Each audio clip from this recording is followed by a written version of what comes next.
काही लोक कोंबडीवाला म्हणून माझा उल्लेख करतात। भ्रष्टाचार करण्यापेक्षा व्यवसाय करणं हे केव्हाही चांगलंच असं नारायण राणे म्हणतात। कोरोना काळातील कथित भ्रष्टाचारावरून नारायण राणेंचा ठाकरेंवर निशाणा आहे। 1982 पासून मुंबईत कोंबडीचा व्यवसाय करत होतो असं देखील राणे म्हणतात।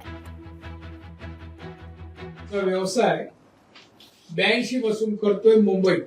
आता भाऊ करतो म्हणजे आम्ही गल्ल्याला असतो। कापणारे वेगळे, हे वेगळे, सगळं करणारे वेगळे, आम्ही फक्त गल्ल्यात। कोंबडीवाला म्हणून काही लोक उल्लेख करतात ना, ते करप्शन करण्यापेक्षा धंदा केलेला बरं ना। कोविडच्या काळात औषधाला 15% औषधातून पैसे खाण्यापेक्षा धंदा बरा। जे खातात तुम्हाला माहिती आहे, म्हणजे मातोश्री बसून नाव आहे त्या लिस्ट मध्ये यांची इन्क्वायरी चालू आहे। लोकशाही मराठी ऐका, पहा, जागरूक रहा।